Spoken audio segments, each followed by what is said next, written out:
Good morning student. मी Ravi sir, Shri Chaundeshwari science academy Ichalkaranji. विद्यार्थी मित्रो, आपण एनसीईआरटी 12 एनसीईआरटी मध्ये biodiversity and conservation topic name as biodiversity and conservation lecture number 6 आणि last lecture हा आपला आहे. ह्या लेक्चर नंतर हा टॉपिक काय येईल आपला कंप्लीट होईल. तर विद्यार्थ्यांनो, जर तुम्ही सिक्वेन्सला लेक्चर पहिला लेक्चर नंबर 1, 2, 3, 4, 5 तर तुम्हाला ह्या वर्षी नीट मध्ये जो काही एमसीक्यू येईल तो मी सांगितलेलाच असेल. प्रत्येक वर्षी बायोडायव्हर्सिटीमध्ये 2 ते 3 एमसीक्यू आलेले आहेत. आणि एक महत्वाचं आहे की बायोडायव्हर्सिटीमध्ये सायंटिस्टचे नावं या ठिकाणी विचारले जातात आणि जेनेटिक्समध्ये. आज मी काय करेन, तुम्हाला काही सायंटिस्टची नावं सांगेन आणि तुम्ही काय करायचं मला ते पूर्ण करून सांगायचे. घेऊ आपण.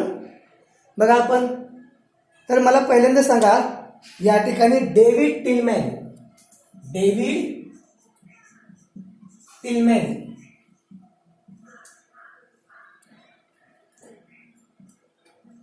यांचा संबंध कशासाठी येतोय? काय आहे? डेव्हिड टिलमॅन. दुसरं सायंटिस्ट आहे पॉल इनरिच.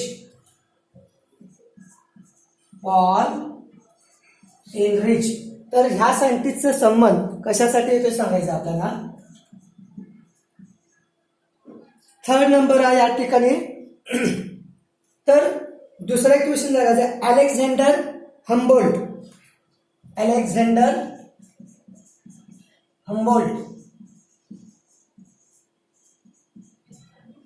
हे 3 सायंटिस्टचं रेफरन्स लेक्चर नंबर 1, 2, 3 मध्ये आपल्याकडे आलेलं आहे. आणि दुसरे कन्सेप्ट आहे what is the meaning of evil quartet. What is the meaning of evil म्हणजे काय? दानव, राक्षस. आणि क्वार्टेट म्हणजे काय या ठिकाणी म्हणूया की इव्हिल क्वार्टेट. तर बायोडायव्हर्सिटी नष्ट करण्यामध्ये कुणाचा या ठिकाणी संबंध येतोय. तर काय करा, हे 3 एमसीक्यू आहेत 1, 2, 3. तुम्ही काय करायचं आहे, व्हिडिओ पॉज करा आणि आन्सर तुम्ही लिहा. दिला? बर, ठीक आहे. मी सांगेन तुम्हाला परत आन्सर. तर पहिला या ठिकाणी एमसीक्यू आहे इव्हिल क्वार्टेट म्हणजे काय बघा. बायोडायव्हर्सिटीचा दानव, बायोडायव्हर्सिटीला नष्ट करणारे 2 महत्वाचे कंटेन होते. एक होता हॅबिटेट लॉस अँड फ्रॅगमेंटेशन. हा मेजर क्वेश्चन विचारला. त्याचबरोबर आहे या ठिकाणी असं म्हणूया आपण फ्रॅगमेंटेशनच्या बरोबर एक्सटिंक्शन हा सुद्धा या ठिकाणी भाग आहे, पण तो मेजर भाग आहे हॅबिटेट लॉस अँड फ्रॅगमेंटेशन. दुसरा होता डेव्हिड टिलमॅनने काय सांगितलं बघा की एखाद्या एरियामध्ये जितकं प्लांट आणि ॲनिमलची डायव्हर्सिटी जास्त असणार त्या ठिकाणची प्रोडक्टिव्हिटी जास्त राहणार आणि तो इकोसिस्टम काय राहणार? स्टेबल असणार. स्टेबल. ही तिने काय केलं? कॉन्क्लुजन सांगितलं.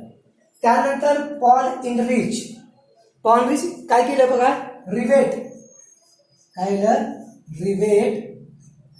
रिवेट पोपर हायपोथिसिस.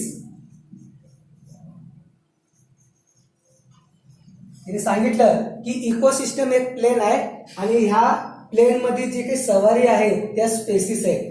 तर इकोसिस्टमला प्लेन म्हटलं आणि त्या ज्या सवारी आहेत त्याला रिबेट म्हटलं. रिबेट प्रॉपर हायपोथिसिस कोण दिलं? Paul enrich. आणि अलेक्झांडर वॉन हम्बोल्ट हिने काय दिलं सांगा बघू. Alexander von spaces relation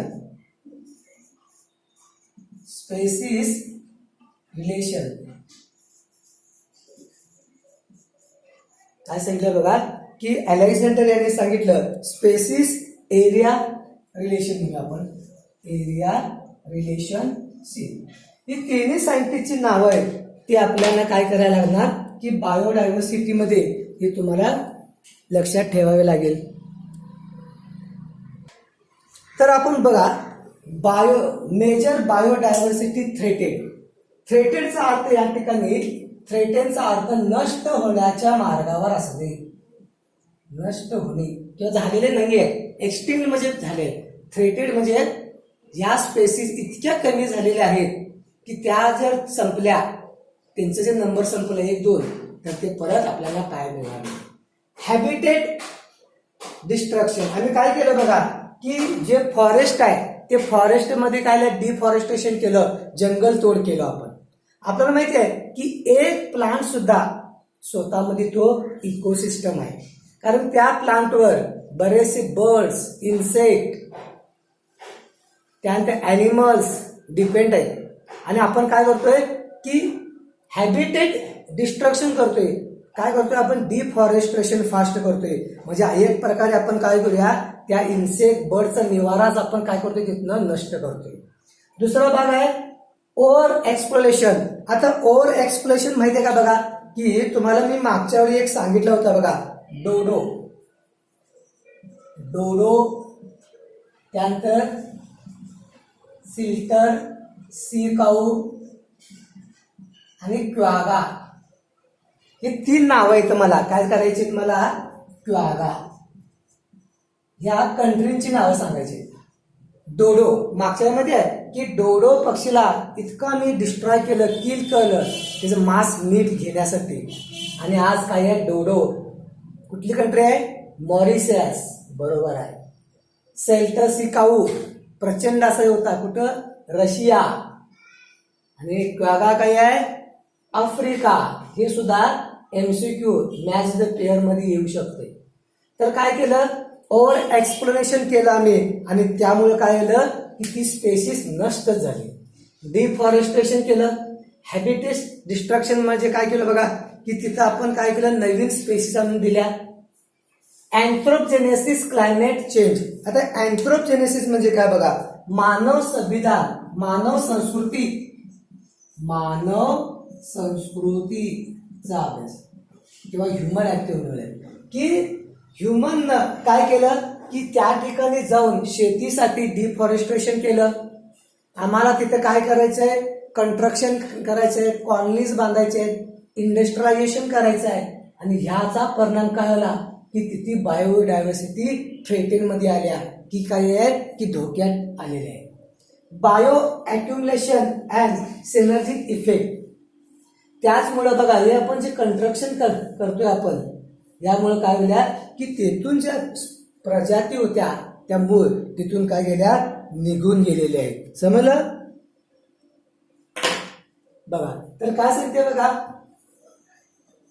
disappear. एक मिनिट हे कट करूया आपण. Disappearing forest. The rain forest of our earth disappear at the rate of 80 acre per minute. लक्षात ठेवा, 1 मिनिट हुसतापर्यंत 1 मिनिट जर झाला बघा, 1 मिनिटामध्ये 80 एकर आणि फॉरेस्ट काय करतोय, वर्ल्ड मध्ये कमी करतोय.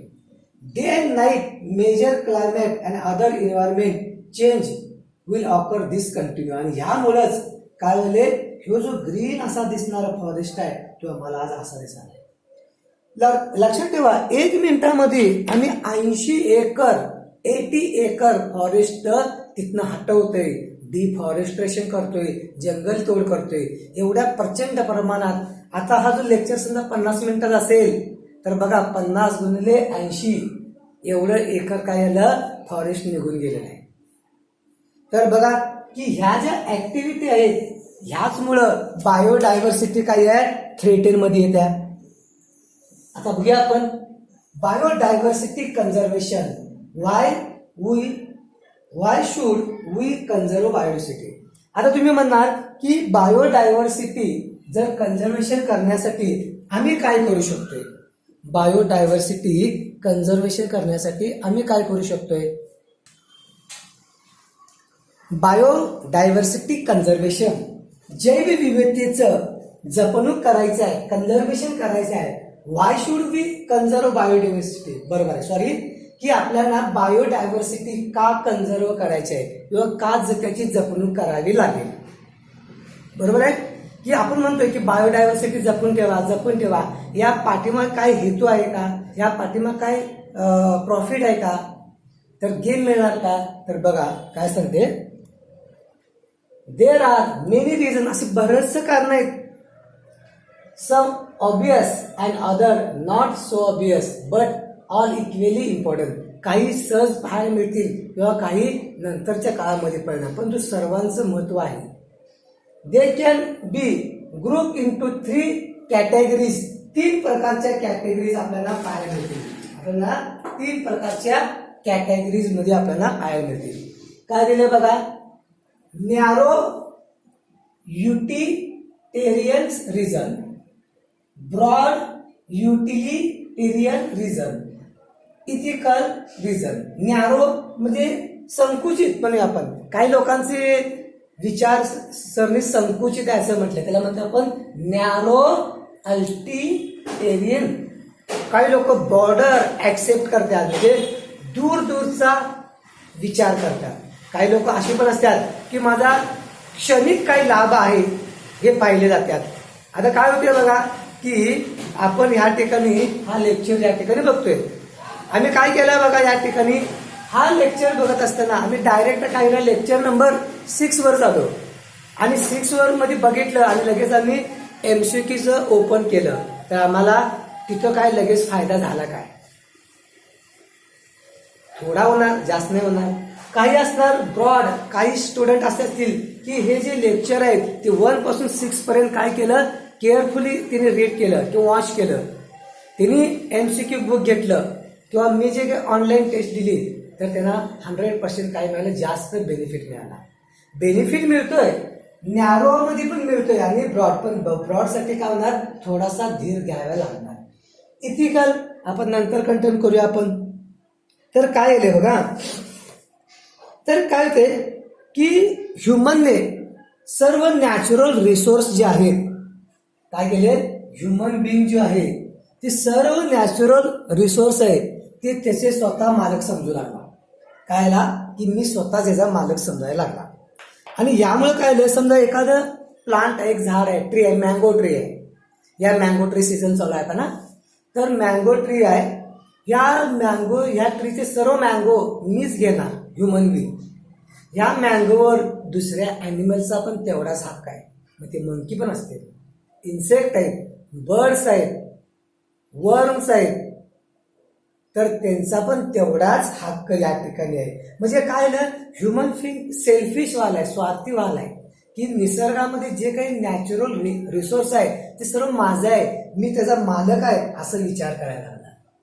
तुम्हाला एक लक्ष हे राहू दे, जरा मला लक्ष द्या, तुम्हाला एक गोष्ट सांगतो. तर काय झालं की एक जंगलामध्ये टायगरने काय केलं, आपल्या जंगलामध्ये पार्टी केली. पार्टी करतो ना आपण तशी. त्याने काय केलं, आसपासच्या जंगलातले एक 50 काय केलं टायगर त्याने बोलवलं आणि काय केलं, पार्टी सुरू केली. आणि त्याने या 50 टायगरने आज ज्याने पार्टी अरेंज केली होती त्याच्या फॉरेस्ट मधलं हार्बिओरस कार्निवोरसला त्यानं किल केली. पार्टी संपली, रात्री सर्व जंगल जे काही बाहेरून आलेले टायगर आहेत ते निघून गेलीत आणि ज्यानं पार्टी अरेंज केली होती तो सकाळी उठून बघितला. तो म्हटला पार्टी छानपैकी झाली, मित्र खुश झाले, आता काय करूया, थोडंसं लाईटली ब्रेकफास्ट मध्ये एखादा रॅबिट मिळते का बघूया आणि आराम करूया. तो जंगलामध्ये सर्च करायला बघतो, तर काय एक सुद्धा हार्बिओर नाही, कार्निवोर नाही, बरोबर आहे, एक पण राहिला नाही. होईल ना तसं. तर या ठिकाणी काय झालं असेल बघा की एक सुद्धा हार्बिओर नाही, मग त्याला त्या टायगरला परत फूडसाठी सर्च करायला लागेल, उपाशी मारणार. त्याने काय केलं, एका दिवसात जे हार्बिओरस होतं आणि जे कार्निवोरस होतं त्याने काय केलं, डिस्ट्रॉय करून टाकलं. तसं बायोडायव्हर्सिटीचं आहे. परंतु लक्षात ठेवा, टायगर या ठिकाणी अशा प्रकारची ऍक्टिव्हिटी करत नाही. कारण का बघा की टायगर आपल्या स्वतःची बाउंड्री असते, या बाउंड्रीमध्ये दुसऱ्या टायगरला येऊन देत नाही. जर यायचं असेल तर त्याच्यावर युद्ध करायला लागेल. आणि टायगर पण असं आहे की बिनकामाचं भूक लागली तर एखाद्या डिअरला हरिण त्यालाच किल करेल आणि भूक पूर्ण झालं असेल तर बाकीच्यांना किल करणार नाही. त्याला माहिती आहे की ह्यांना जर मी किल केलं तर मला उद्या फूड मिळणार नाही. ह्याचा सेन्स टायगरना ॲनिमलला समजले पण ह्युमन बिंगला अजून समजलं नाही. म्हणून आज बायोडायव्हर्सिटीमध्ये बऱ्याचशा स्पेसिस असे आहेत की त्या थ्रेटेड आहेत, काही एक्सटिंक्शन आहेत, काही संपण्याच्या मार्गावर आहेत, काही संपलेले आहेत. आणि हे जर असंच चाललं ना तर 100 वर्षानंतर अर्थमध्ये 50% स्पेसिस ह्या गायब असतील. चला ठीक आहे, आपण या ठिकाणी बराचसा विचार केला. आपण पुढे जाऊया. आपण तर बघा, how can we conserve biodiversity. आणि बायोडायव्हर्सिटी का कन्झर्व करा? एक आहे इकॉनॉमिक ऍसेट, आर्थिक लाभ होऊ शकते ना तुम्हाला. बघा इथं काय झालं, harvesting tree for trading sale. तुम्ही काय करता की हिने झाडे लावतात आणि परत कट करून काय करतात त्यांनी त्यातनं प्रॉफिट कमवतात. दुसरं आहे कन्झर्विंग फॉरेस्ट ऑप्टेन सबसिडीज. तर काय करू शकतोय की आपण ह्या फॉरेस्टचं कन्झर्वेशन करून याच्याकडून आपण फॉरेस्टमध्ये काय मिळते, फूड मिळते, लॅक मिळते, फ्लावर मिळते, फ्रूट मिळते. आणि हे जे इकॉनॉमिक आर्थिक फायदा आहे यासाठी सुद्धा आपण याचं प्रिझर्वेशन करू शकतोय.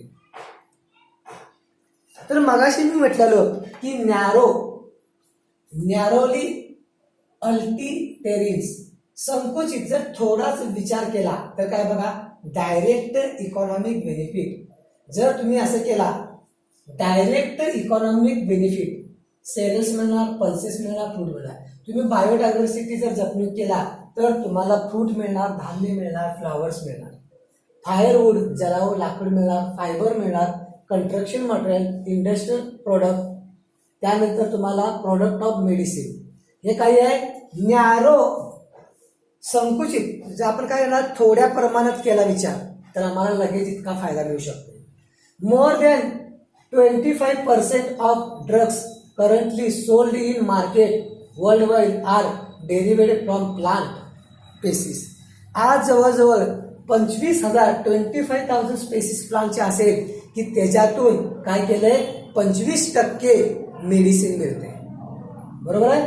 तर contribute traditional medicine use by traditional native people. बघा, जे आपल्या भागामध्ये आदिवासी जी लोक आहेत त्या खेडोपाडीमध्ये जंगलामध्ये राहणारी जी वस्ती आहेत आपल्या महाराष्ट्रामध्ये, डहाणू, ठाणेमध्ये डहाणू, पालघर या ठिकाणी किंवा चंद्रपूर या ठिकाणी आदिवासी लोक आहेत. तिथं मेडिकल फॅसिलिटी नाही आहेत, डॉक्टर्स वगैरे नाही आहेत. तर तिथं जे काही लोकल नेटिव्ह पीपल आहेत या झाडांचा, औषधी झाडांचा, मेडिसिन प्लांटचा वापर करून क्युअर होत्या. बरोबर आहे.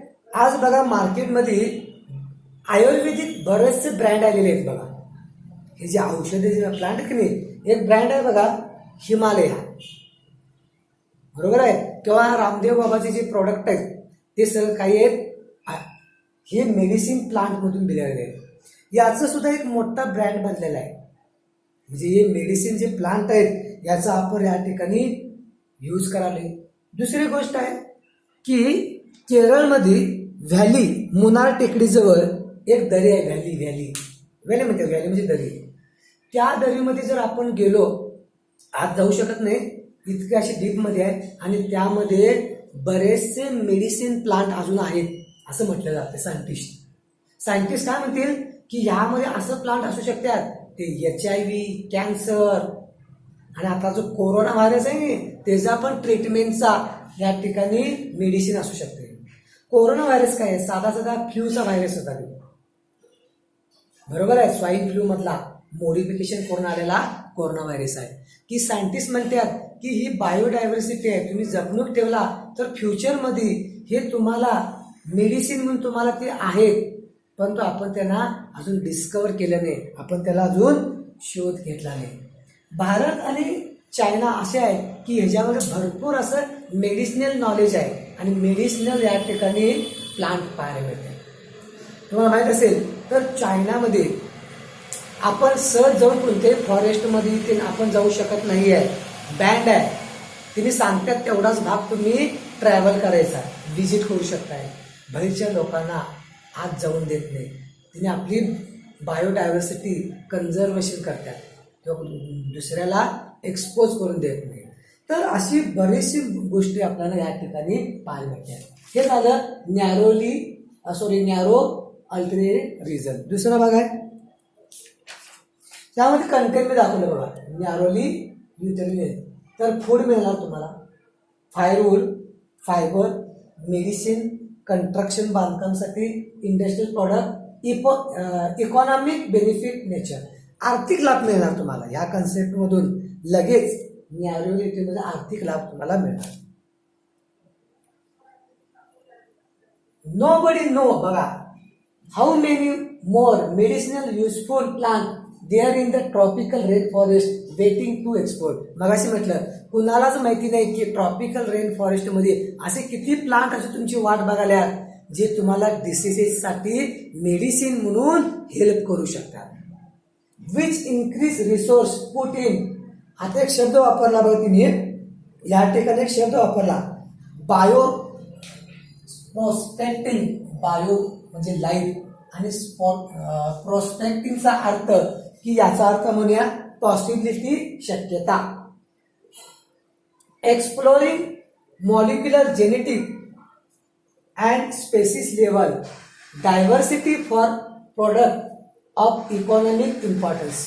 तर काय सांगते बघा की या ठिकाणी बायो म्हणजे काय बघा, लाईफ, जीव. बायो म्हणजे काय आहे, जीव. आणि प्रॉस्पेक्टिंगचा अर्थ पॉसिबिलिटी, शक्यता असं म्हणूया आपण. काय म्हणूया, पॉसिबिलिटी, शक्यता. यातून म्हटलं जाते की बायोडायव्हर्सिटीमध्ये ती या ठिकाणी किती शक्यता आहे की ज्याचा आम्हाला फायदा होऊ शकतो. तर काय होऊ शकतो बघा या ठिकाणी, तर exploring molecular genetic species level diversity product economic importance इतकं या ठिकाणी पोटेन्शियल आहे. Nation endowed rich biodiversity can expect to reap enormous benefit.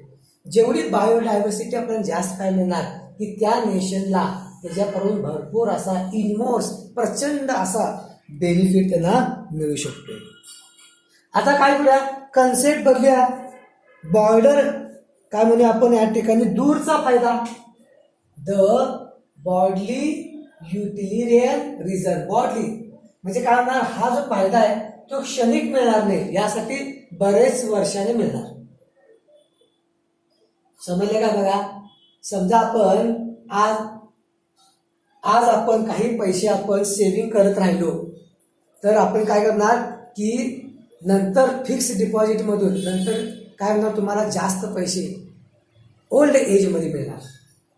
असतं ना, LIC पॉलिसी असतात बघा, की LIC लोक जे पॉलिसी करतात ना ते काय म्हणतात, आता काम करा तुम्ही, पैसे वाचवत राहा आणि तुम्हाला 40 वर्षानंतर 50 वर्षानंतर तुम्हाला इतकं रुपये मिळेल, तुम्हाला ओल्ड एज मध्ये वापरता येईल. इथं काय आहे बघा, ब्रॉडली युटिलिरियन रिझन आहे, क्षणिक नाही आहे, ह्यासाठी वेळ लागणार. Biodiversity pay major role in many ecosystem services that nature provided. काय काय देते बघा की आम्हाला बायोडायव्हर्सिटी काय काय देत्या, एअर देत्या, वॉटर देत्या, फूड देते, आणि ह्याचं आपण पैशामध्ये मोजमाप करू शकत नाही. किंवा बघा अमेझॉन फॉरेस्ट प्रोड्यूस 20, हा MCQ असू शकतो या लक्षात ठेवा. NCERT हा नंबर दिला ना, तर काय होणार, Amazon forest produce 20% of total oxygen in अर्थ. सरळ क्वेश्चन दिसला की अमेझॉनचं जे फॉरेस्ट आहे की आपल्या अर्थला 20% ऑक्सिजन द्याले. ऑक्सिजन खरेदी करणे सोपे नाही. एखादा व्यक्ती व्हेंटिलेटरवर असल्यानंतर ते ऑक्सिजनचं बिल बघा आणि त्यावेळी समजेल की ऑक्सिजन किती इम्पॉर्टंट आहे. आणि आपण काय करतोय, ह्या ऑक्सिजन देणाऱ्या प्लांटला आपण काय करतोय, डिस्ट्रॉय करतोय. चल ठीक आहे. तर काय केलंय की दुसरा नंबर बघा, ब्रॉडली युटिलिरियन. दिसते का बघा जरा थोडस, बहुतेक दिसा आले तुम्हाला, ठीक आहे. Ecosystem services. इकोसिस्टम आम्हाला ज्या सर्व्हिस देत्या त्याच्या पैशामध्ये कॉस्ट करू शकत नाही. Amazon forest produce 20% of total oxygen in the atmosphere. आता NCERT मध्ये पण होतं, पण हे बाहेरच आहे.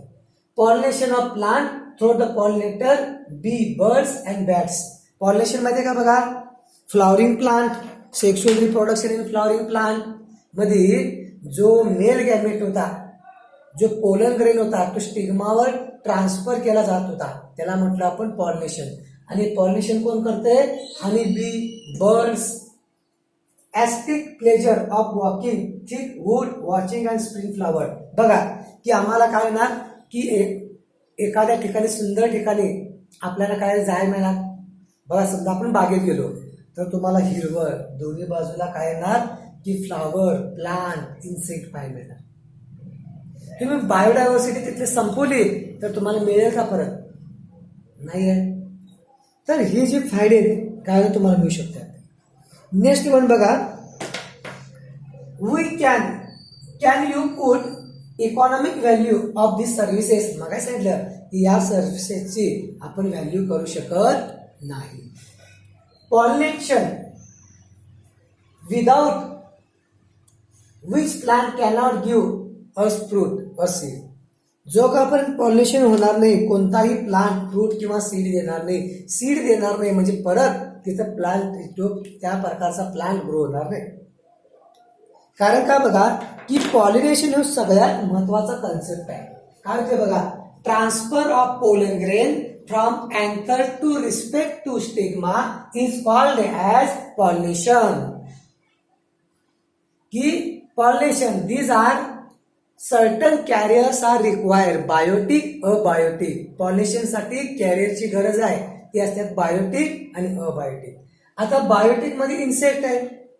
इन्सेक्ट काय करतात बघा की बीज आहेत, बंबल्स आहेत, बर्ड्स आहेत, बॅट्स आहेत. ह्यांना जर तुम्ही हटवला तर पॉलिनेशन कसं होणार नाही? पॉलिनेशन होणार नाही, नवीन प्लांट मिळणार नाही.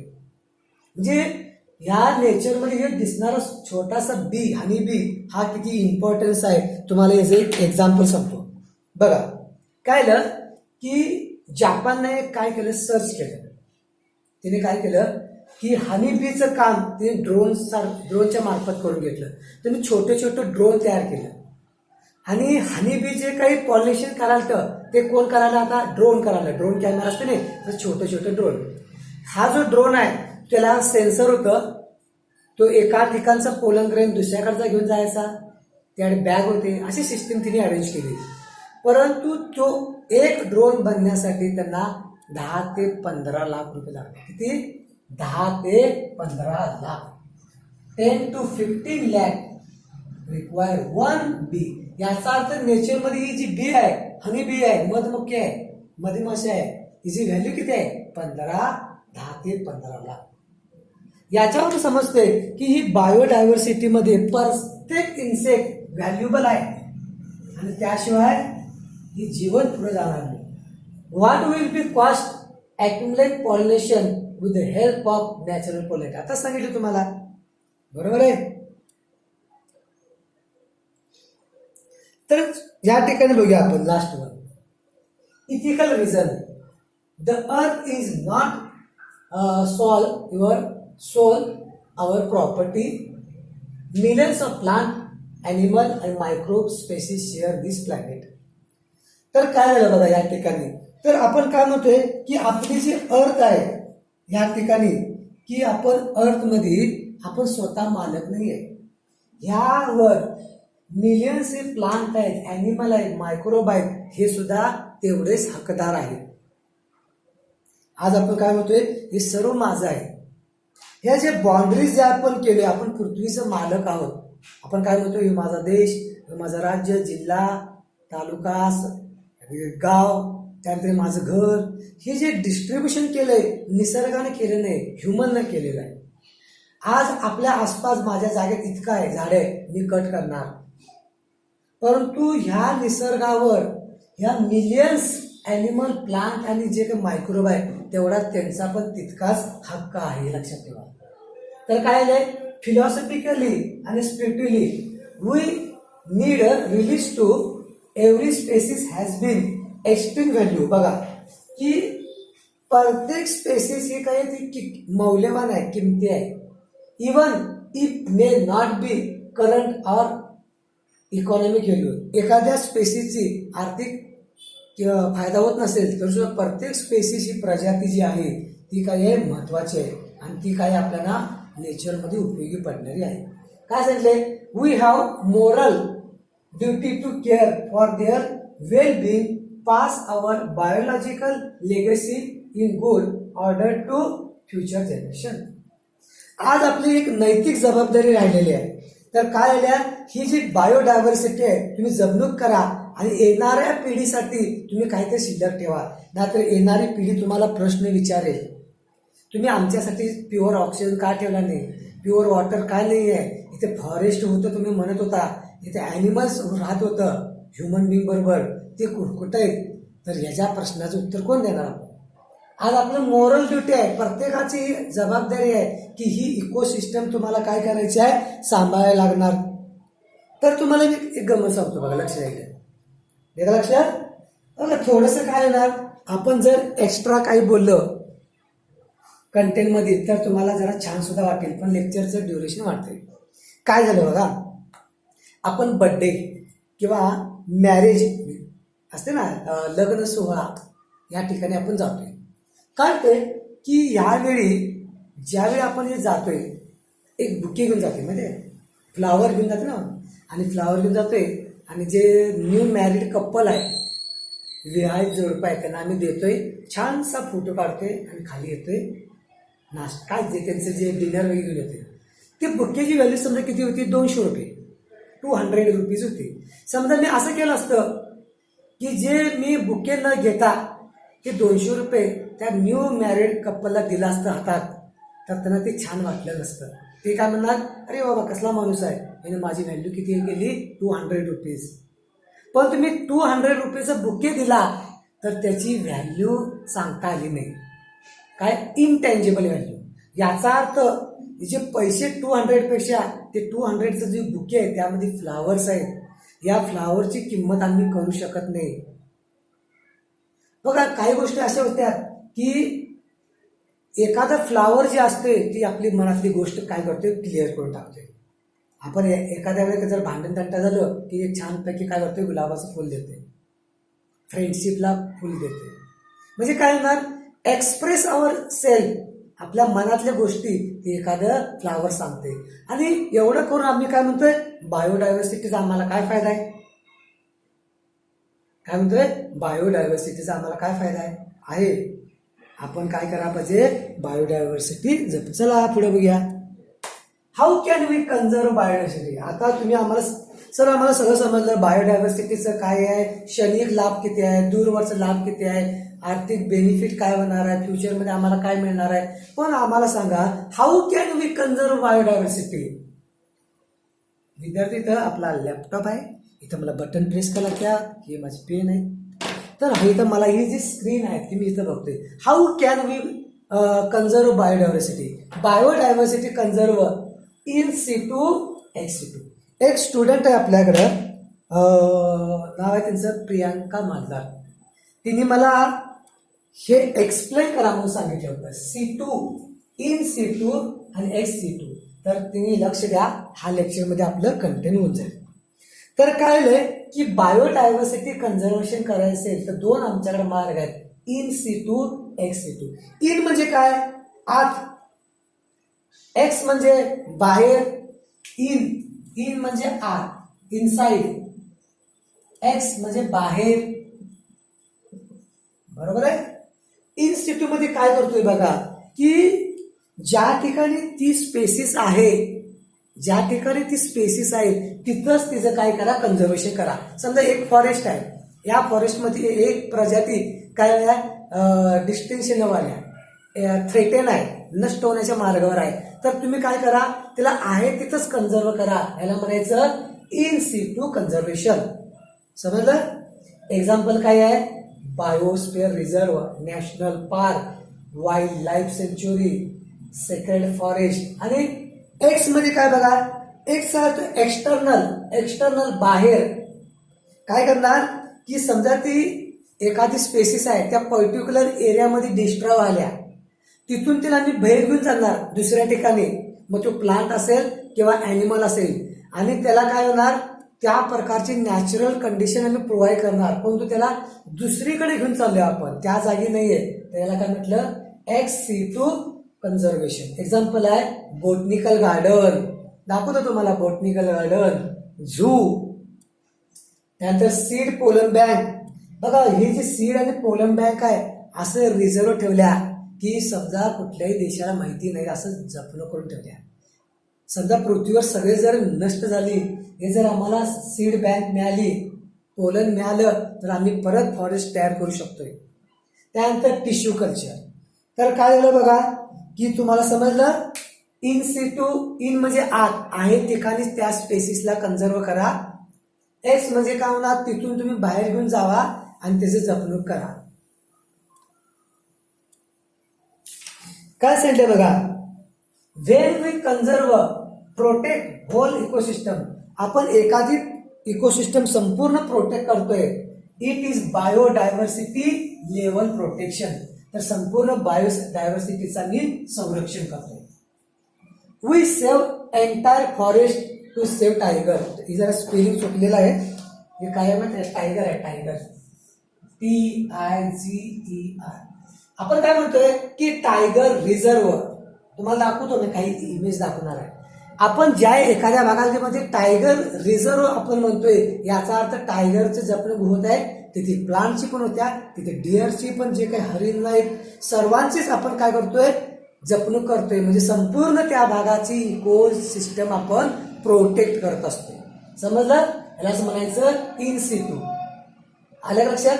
टायगर रिझर्व म्हणजे आपण फक्त टायगरला रिझर्व सुरक्षित करत नाही, तर त्या फॉरेस्टमध्ये जे दुसरे ॲनिमल्स आहेत त्यांना पण आम्ही सिक्युअर करतोय, सुरक्षा देतोय. त्याला म्हणतोय इन सिटू कन्झर्वेशन. काय म्हटलंय, इन सिटू कन्झर्वेशन. तर आता बघा की हा जो इमेज आहे आपल्या समोर दिसतोय बघा या ठिकाणी. हा, तर बघा या ठिकाणी इन सिटू. तर ह्या जो फोटो आहे कर्नाटकमध्ये बांदीपूर टायगर रिझर्व मध्ये, हा जो भाग आहे की बांदीपूर रिझर्व मध्ये, मी या भागामध्ये काय केले, व्हिजिट करून आलेलो आहे. मागच्या वर्षी याच वेळी या ठिकाणी मागच्या 25 मे रोजी आम्ही काय केलं होतं, तर इथे सफर केली होती. तर हा जो भाग आहे इथे टायगर रिझर्व आहे. टायगर रिझर्व आहे म्हणजे इथं काय होणार, कुठल्याच ऍक्टिव्हिटी होत नाही. बाकीचं जे डिअर्स असेल, इलेफंट आहेत, सर्व सुरक्षित आहेत. कोणी त्यांना या ठिकाणी डिस्टर्ब करू शकत नाही, डिस्टर्ब करू शकत नाही. बघा एक इमेज तर दिसते ना, मीच आहे का बघा. तर हा बांदीपूरचं हे जे काय फॉरेस्ट सफारीसाठी अशी त्यांची गाडी असत्या. तर तुम्ही जाऊन सकाळी 7 ते 9 आणि हे मी फोटो हा माझा. तर बघा छान वाटते, तुम्ही पण बघू शकताय. तर मी हा जो फोटो जे आहे मी काय केले, मोबाईलमध्ये शूट केले. ज्यावेळी सफरिंग होतं ना, हे दिसतंय एलिफंट, दिसते का बघा, हा एलिफंट दिसतंय का बघा, दिसला एलिफंट आहे. इथं तुम्हाला डिअर दिसतात बघा, डिअर आहे आणि चेकिंग करताना गोष्ट आहे. हे तिन्ही फोटो जे आहेत मी स्वतः या ठिकाणी, हे तिन्ही फोटो जे आहेत मी स्वतः काय केले, शूट करून घेतलेले आहेत आणि त्यामुळं क्लिअरिटी येणार नाही. तर आपण ज्यावेळी एखादा फॉरेस्ट पाहायला जातो, तो जो आनंद आहे तो आपल्याला पैशाने घेता येत नाही आहे, लक्षात. तर त्यानंतर तुम्हाला बोटनिकल गार्डन जे आहे उटीमध्ये, हे जे आहे की बोटनिकल गार्डन आहे उटीमध्ये.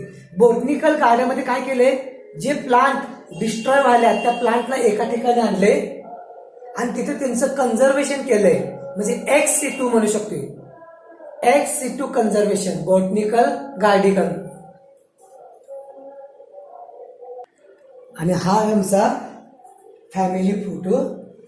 आणि बोटनिकल गार्डन जे काही बोटनिकल गार्डन आम्ही बघितलं तिथे घेतलेला एक छानसा सेल्फी आहे. तर असं काही प्रायव्हेट फोटो आहेत ते मी शेअर केले तुमच्याबरोबर. However, when there are situations wherein animal or plant injured or threatened need urgent measure to save it for extinction. आता यांनी काय म्हटले बघा की या ठिकाणी एखादे जे काही प्लांट आहे, प्लांट असू दे किंवा ॲनिमल असू दे, इनडेंजर्ड किंवा थ्रेटेन, धोक्यामध्ये आहे, नष्ट होण्याच्या मार्गावर आहे, तर अशांना अर्जंट तुम्ही काय करा की सेव्ह करा, ना तर ते काय होणार, एक्सटिंक्शन होणार. मग काय केलंय, XC2 ऑफ साईड, तिथून बाहेर घेऊन जाणार. XC2 conservation is desirable approach. म्हणजे त्या पर्टिक्युलर भागामध्ये एखादा प्लांट आहे, तो आता सर्व्हाइव्ह होत नाही, ती प्रजाती नष्ट झाल्या ॲनिमल, तर आम्ही त्याला तिथून बाहेर घेऊन जाणार आणि दुसरीकडे आम्ही त्याला प्रिझर्व करणार. या ठिकाणी XC2 कन्झर्वेशन बघा. XC2 कन्झर्वेशन मध्ये तुम्हाला दिसतंय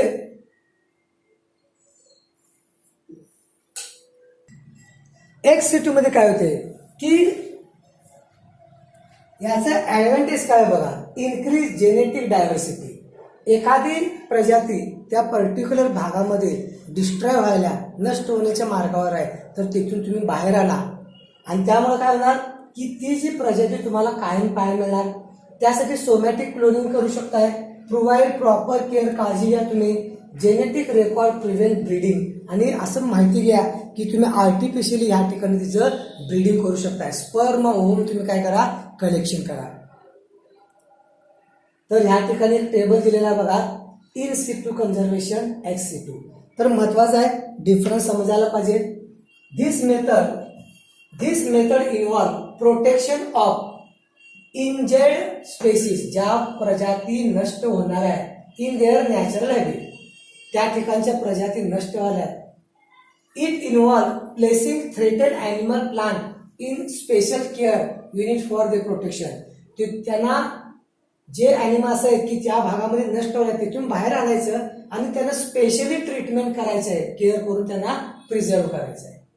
it help in recovering population in surrounding where they develop in their distinct future.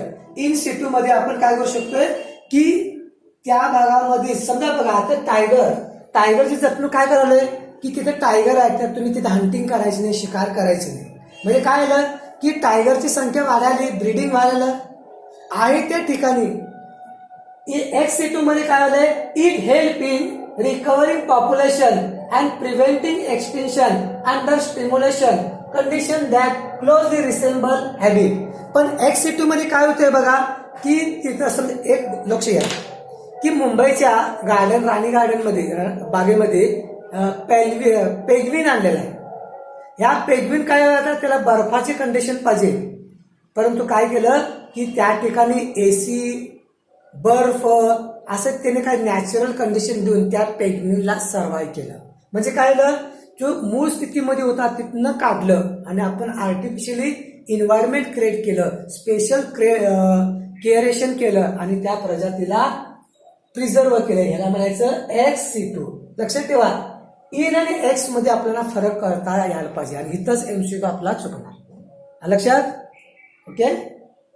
Example लक्षात ठेवा, विचारतात XC2 मध्ये बॉटनिकल गार्डन, आताच तुम्हाला मी दाखवलेलं माझं होतं, झूलॉजिकल पार्क आहे, त्यानंतर मगाशी बांदीपूर रिझर्व बघितला आपण, नॅशनल पार्क आहे, बायोस्फिअर आहे, वर्ल्ड वाईड सेंच्युरी. तर हे एक्झाम्पल आम्हाला विचारतील.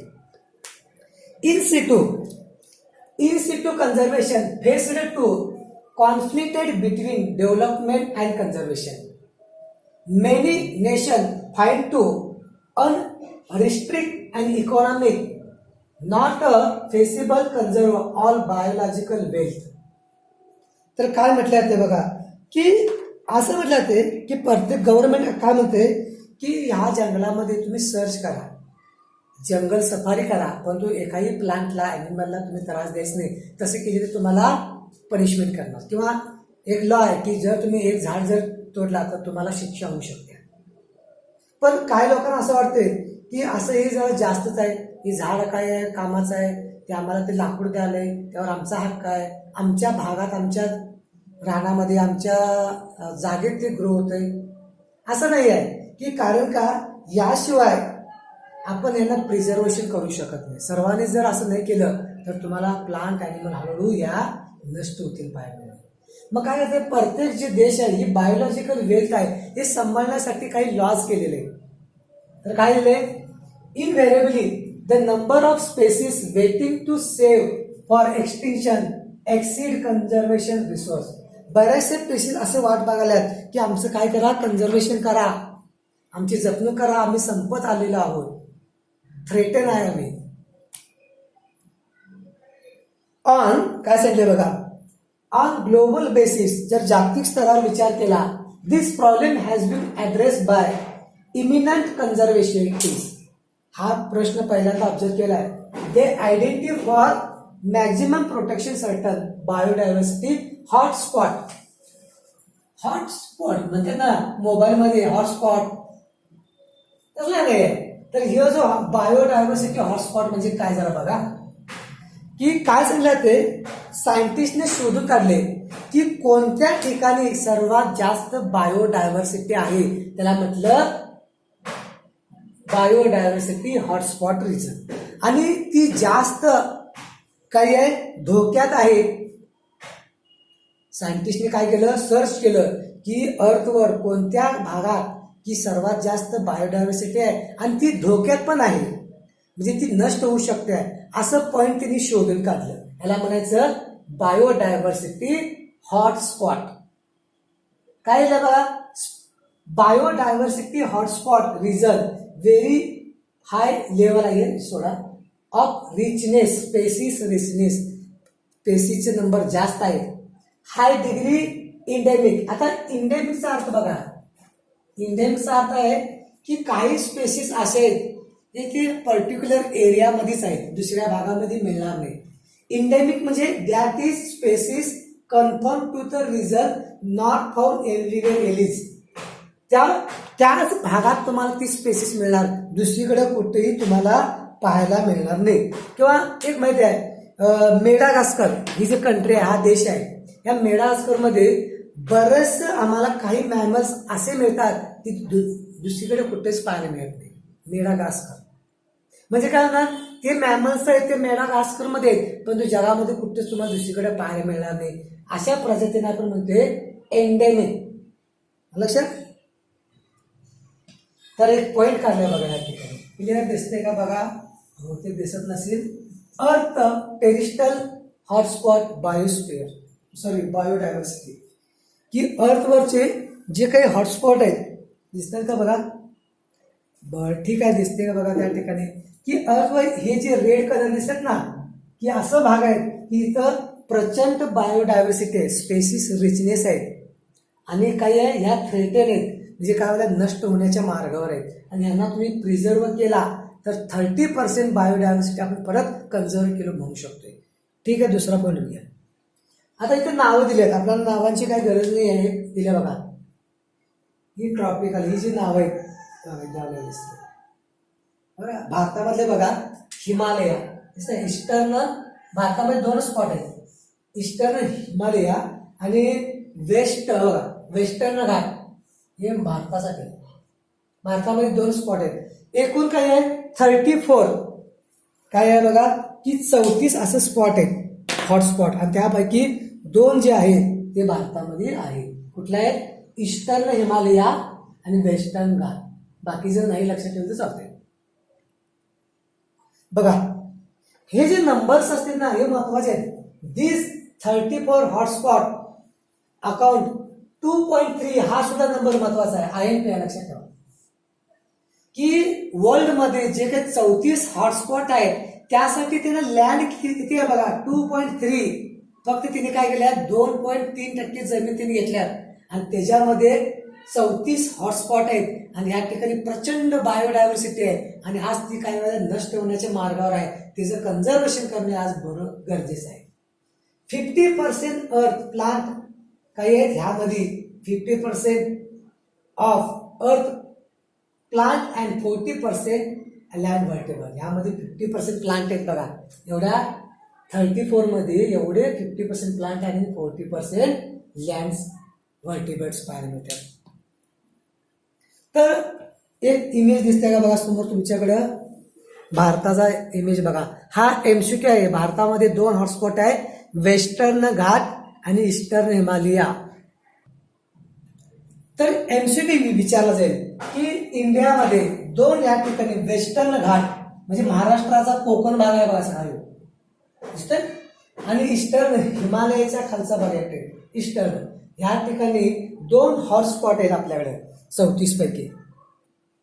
तर ईस्टर्न हिमालय बघा, ही पिक्चर बघितल्यावर किती समाधान वाटत असेल बघा. हा काही आहे, हे इमेज बघितल्यावरच असं वाटत असेल की आपल्याला काय करायला पाहिजे, तिथे जाऊन सर्च केला पाहिजे. हा आहे ईस्टर्न हिमालयाचा भाग. आणि दुसरा एक भाग घेऊ आपण, वेस्टर्न घाट. घाट म्हटलं आहे बघा, है ना, हे घाट म्हणजे असं रस्ता असते ना.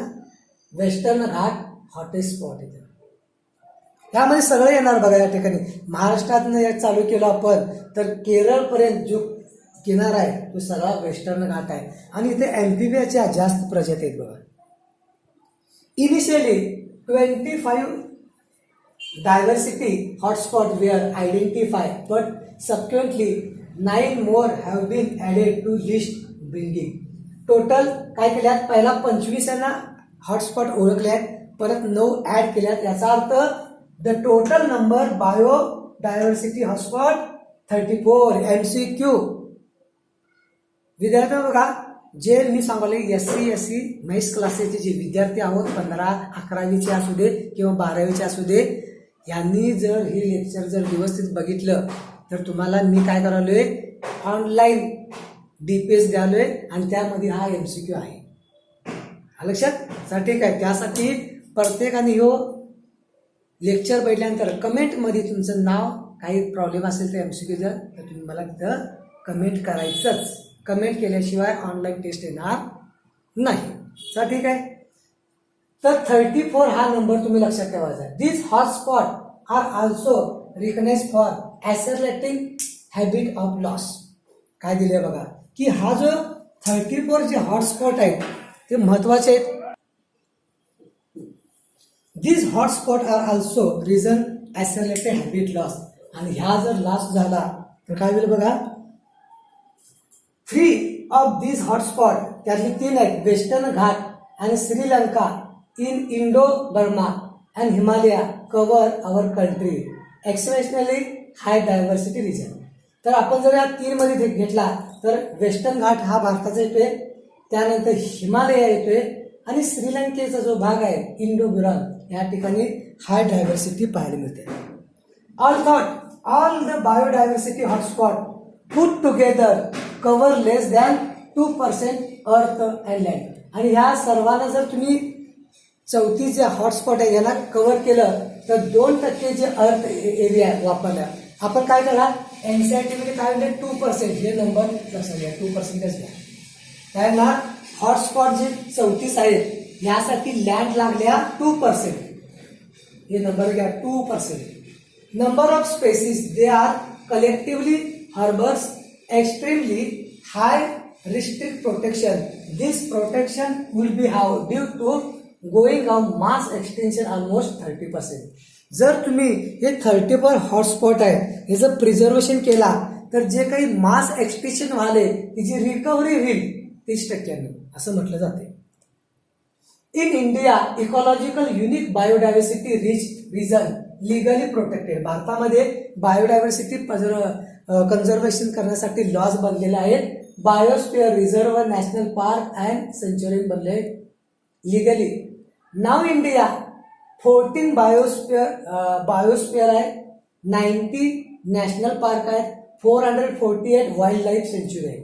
India has history, religious culture, traditional emphasis protection. भारतामध्ये काय आहे बघा की भारतामध्ये प्लांट ॲनिमलला आपण देव समजतोय. तुम्हाला माहिती आहे, एक बघा या ठिकाणी की many culture track the forest we set aside and all trees wild were inverted given total protection. आणि सर्वांना आपण काय करावे, संरक्षण केलेलं आहे. Such state group found in Khasi hill Meghalaya. नाव लक्षात ठेवा. अरवाली हिल राजस्थान, वेस्टर्न घाट कर्नाटक महाराष्ट्र, त्यानंतर Sarguja Chanda Bastar Madhya Pradesh. Going on sacred wood growing tree special religious important particular. या भागामध्ये धार्मिक महत्व लक्षात ठेवा. In Meghalaya scratch grow the last refuge a large number of rare threaten plant. तर काय गेले की ह्या एक शब्द बघा, हिने काय म्हणतात बघा, भारतामध्ये बायोडायव्हर्सिटी भरपूर आहे आणि त्याचं कंझर्वेशन करत असताना सगळं धार्मिक महत्व आहे. काय केले बघा, हे इमेज सहज बघतोय आपण की काय हिंदू धर्मामध्ये काय केलं तर वट पौर्णिमा म्हणजे पिंपळ जे झाड आहे प्रचंड असं मोठं असते बनियान ट्री, त्याला कट व्हायला नको असं धार्मिक रिलिजन दिलंय आणि त्याची पूजा केली जाते. ज्याची पूजा करणार त्याला कट नाही करणार आपण. किंवा दुसरं किंवा ॲनिमल हा माहिती आहे की या ठिकाणी बैलाची या ठिकाणी बेंदूर म्हटलं जाते बघा, बैल पूजा केली जाते. म्हणजे धर्मामध्ये सांगितलंय की तुम्ही या ठिकाणी काय करा की हे जे ॲनिमल्स आहेत ट्री आहे यांना काय देव समजतोय आपण आणि त्यांचा आपण हानी करू शकत नाही असं आपल्याला रिलीजमध्ये पण सांगितलं जाते. तर ठीक आहे, पुढे बघूया आपण. एक्सिट्यूब मागाशी सांगितलं. एक्सिट्यूब म्हणजे काय सांगा की एखादी प्रजाती this approach threaten animal plant are taken out from their natural habit and place in special sitting where they can protect given species.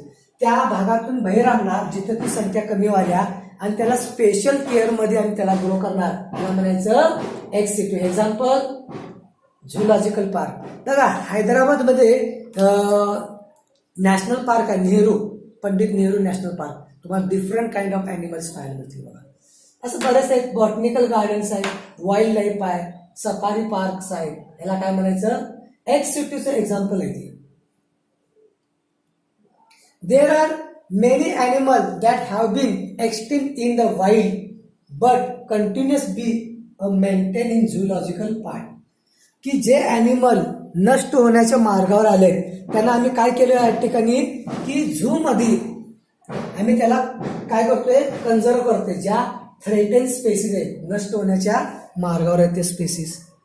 Now gamete of threaten species can be preserve and well fertile condition. आता ज्या species animal आहेत त्यांचं नष्ट होणार आहे त्यांचं gamete आणि आम्ही प्रिझर्व करून ठेवाले. त्यानंतर काय केलंय प्लांट असेल तर टिश्यू कल्चरची मेथड वापरायला लावली आणि पुढं जीनच्या मार्फत seed different genetic strains commercially important keep log. आम्ही काय केलंय स्पर्म सीड असे ह्या पद्धतीने यांचं प्रिझर्वेशन करायचा प्रयत्न करतोय. बायोडायव्हर्सिटी नाव नो पॉलिटिकल नाव biodiversity no is no political boundary and it is conserve is there for collectively response of all nation. Biodiversity जी आहे नेचरनं बायोडायव्हर्सिटी असं स्वतःचं काही तिने असं काय म्हणते त्याला बॅरियर केलं नाही.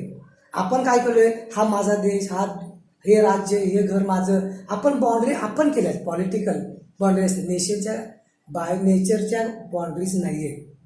तर काय historical conservation biological diversity is the earth meet held Rio de Janeiro 1912 is called the nation to take appropriate measure for conservation biodiversity.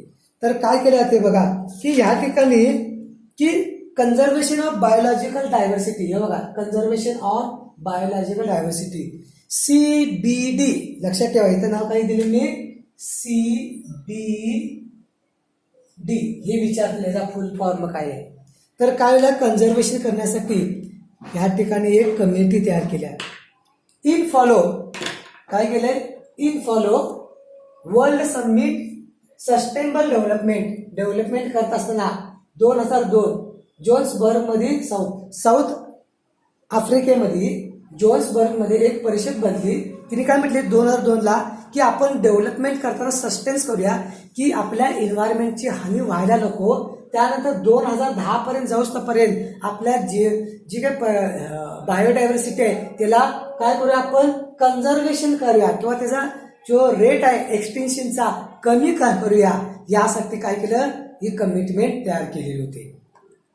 तर विद्यार्थी मित्रो की ह्या ठिकाणी आपला बायोडायव्हर्सिटी कन्झर्वेशन हा टॉपिक मी क्लिअर केलेला आहे. 6 लेक्चर आहेत, इम्पॉर्टंट आहेत, महत्वाचे आहेत. 6 लेक्चर व्यवस्थित पहा आणि सांगा. कोणतंही MCQ बुक घ्या, तुम्हाला येणार. जे आपल्या महेश क्लासेसचे स्टुडंट आहेत त्यांना सूचना, तुम्ही व्हिडिओ बघितल्यानंतर तुमचं नाव कमेंटमध्ये टाकायचं. काही प्रॉब्लेम असेल तर टाकायचं, तरच ऑनलाईन DPS येणार. लक्षात ठेवा, नाहीतरी येणार नाही. गुड लक, बाय, टेक केअर.